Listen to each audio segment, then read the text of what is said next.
हाँ तो दोस्तों, इस वीडियो के अंदर आज हम देखेंगे एक्सरसाइज 8.3 जो है उसके फर्स्ट और सेकंड क्वेश्चन को, जो किस बेस पर डिपेंडेंट है वो मैं आपको पहले बता देता हूँ कि ये जो एक्सरसाइज है ये कॉम्प्लीमेंट्री एंगल्स के बेस पर पूरी एक्सरसाइज है, जिसके अंदर हम कॉम्प्लीमेंट्री एंगल्स के जो फॉर्मूला हैं, जैसे कि sin 90 minus theta is equal to cos theta, cos 90 minus theta is equal to sin theta, इसी तरह से sec 90 minus theta is equal to cosec theta and cosec 90 minus theta is equal to sec theta, tan 90 minus theta is equal to cot theta and cot 90 minus theta is equal to tan theta. ये 6 जो हैं फॉर्मूले, इन्हीं का हम इस्तेमाल करेंगे solve करने के लिए। शुरुआत करते हैं एक्सरसाइज 8.3 के फर्स्ट क्वेश्चन की, जिसमें आपको कहा है कि इवेल्युएट, बोला है sin 18 डिवाइडेड बाय cos 72 को इवेल्यूट कीजिए।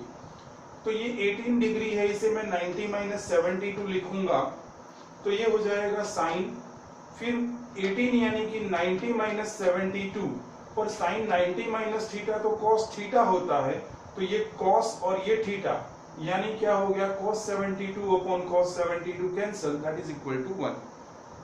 Second question is also similar, इसी तरह से करना है। आपको दिया है tan 26 डिग्री अपॉन cot 64, मैं 10 रहने देता हूं ऐसे ही, पर 26 को मैं 90 माइनस 64 लिख सकता हूं।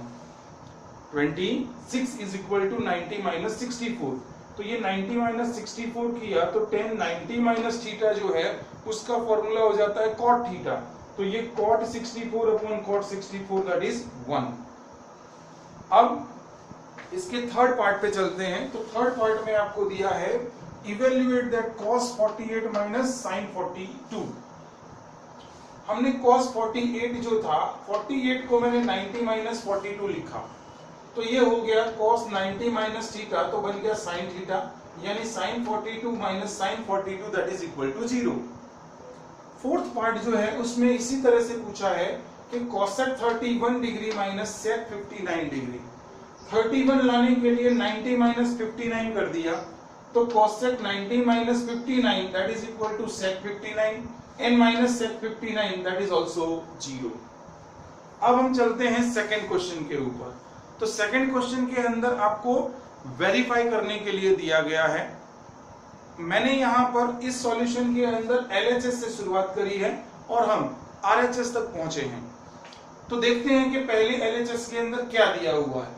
आपको बोला है 1048 इंटू 1023 इंटू 1042 इंटू 1067, इसकी वैल्यू 1 होती है, ऐसा बताइए। तो हमने ये 48 जो है उसको लिखा 1090 माइनस 42, 23 को लिखा 1090 माइनस 67, और बाकी के 1042 और 1067 को एज इट इज रहने दिया। तो ये 1090 माइनस थीटा हो गया cot 42, 1090 minus theta that is cot 67, और अब 1042 और 1067, पर यहाँ पर cot जो है it is a reciprocal of 10, तो हम क्या लिख सकते हैं, cot 42 को 1 अपॉन 10 42 और cot 67 को 1 upon 10 67। Now they are cancelled in numerator and denominator, तो यू आर ऑब्टेनिंग 1, तो आपको यहाँ पर 1 मिल गया। सेकंड क्वेश्चन है, उसमें आपको आंसर 0 लाना है। तो आपको दिया है cos 38 into cos 52 minus sin 38 into sin 52। देखो यहां पर हमने 38 को लिख दिया cos 90 माइनस 52 और 52 को लिखा cos 90 माइनस 38। अब ये cos 90 माइनस थीटा यानी हो जाता है sin थीटा, तो ये sin 52, ये cos 90 माइनस थीटा तो वो भी हो जाता है sin थीटा यानी sin 38, और लास्ट यानी कि सेकेंड टर्म जो है sin 38 एंड sin 52 वो एज इट इज है, इट इज नॉट चेंज, उसमें कोई चेंजेस नहीं किया है। तो अब आप देख सकते हैं कि this is x minus Y minus X Y minus X Y that is equal to 0। तो ये जो है ये आपको मिल गया। यहाँ पर फर्स्ट और सेकंड क्वेश्चन जो है ये आपको सॉल्व किया है इस वीडियो के अंदर। आई होप कि आपको ये सॉल्यूशन जो है ये पसंद आए होंगे। If you like this video you can share it, subscribe the channel, and you can also comment if you feel anything, then you can comment.